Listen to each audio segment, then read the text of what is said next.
man is going home. How would you like to die, Tyrion, son of Tywin? In my own bed, at the age of 80, with a belly full of wine and a girl's mouth around my cock?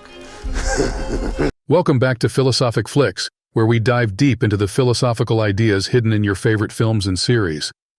On this channel, we analyze the philosophical themes that shape stories and characters, offering new perspectives on the media you love. Did not do it. I did not kill Joffrey, but I wish that I had. Today, we're exploring the fascinating theme of moral ambiguity in Game of Thrones. The world of Westeros challenges our traditional views on good and evil, showing how morality can be fluid and subjective. Let's unpack this with the help of some thought-provoking philosophical theories. So Jaime Lannister. Someone forgot to write down all your great deeds. There's still time. Is there? For a 40-year-old knight with one hand? You know what they call me? Kingslayer, Oathbreaker, man without honor. You are no knight. You have forsaken every vow you ever took. So many vows. They make you swear and swear. Defend the king, obey the king. Obey your father. Protect the innocent, defend the weak. But what if your father despises the king? What about my sins? What atonement do I deserve? The Kingslayer.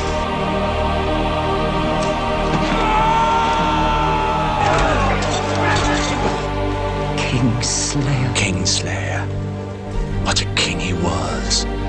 Here's to Aerys Targaryen, second of his name, Lord of the Seven Kingdoms, protector of the realm. That's with a sword I shoved in his back. In Westeros, few characters embody moral complexity as vividly as Jaime Lannister and Tyrion Lannister. Jaime, initially seen as the Kingslayer, is both a villain and a tragic hero. His actions, though seemingly immoral, are driven by personal honor and a sense of duty. This complexity reflects the philosophical stance of Friedrich Nietzsche, who argued that morality is not absolute but is shaped by individual perspectives and circumstances. Nietzsche's concept of beyond good and evil suggests that moral values are created by individuals and are not universal truths. Take Jaime's character development. Initially, he is despised for killing King Aerys, but as the series progresses, we see his internal struggle and growth. Nietzsche might argue that Jaime's actions are a reflection of his own values, rather than an objective moral failing. Similarly, Tyrion Lannister often acts in morally gray areas. I'm not going to run from them. We'll fight them together. It's like you said. You're a whore! He said, perhaps you should speak more softly to me then. Monsters are dangerous. And just now, kings are dying like flies. I will hurt you for this. The day will come, and your joy will turn to ashes in your mouth. And you'll know the debt is paid. I took his face in my hands and said, I am yours and you are mine. Silence! I saved you. I saved this city. I should have let Stannis kill you all. Have you nothing to say in your defense? Nothing but this. I did not do it. I did not kill Joffrey, but I wish that I had. Watching your vicious bastard die gave me more relief than 1,000 lying whores. The Marin!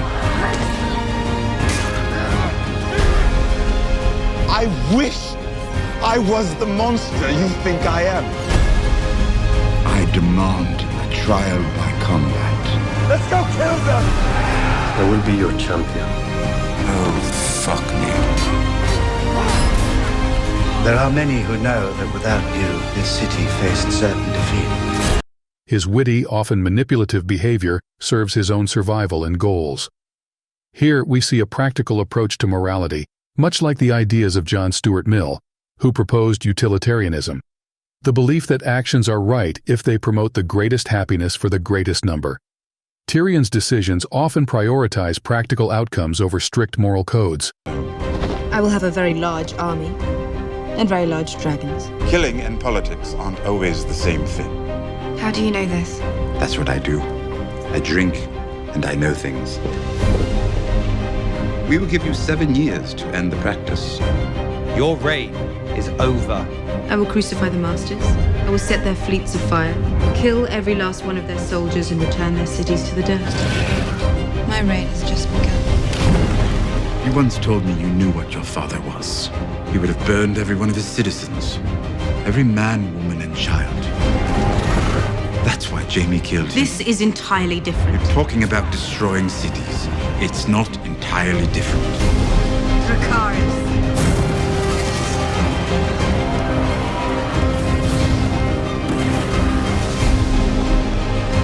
Tyrion Lannister, I name you hand of the Queen. The moral ambiguity in Game of Thrones challenges the viewer to consider whether actions should be judged by their outcomes or by adherence to a moral code. Are characters like Jaime and Tyrion simply navigating a world without clear ethical guidelines, or is there a deeper philosophical debate at play? Think about how these ideas apply to your own life. Are your moral decisions shaped by personal circumstances and outcomes, or do you adhere to a set of universal principles? Drop your thoughts in the comments below, and let's continue the discussion.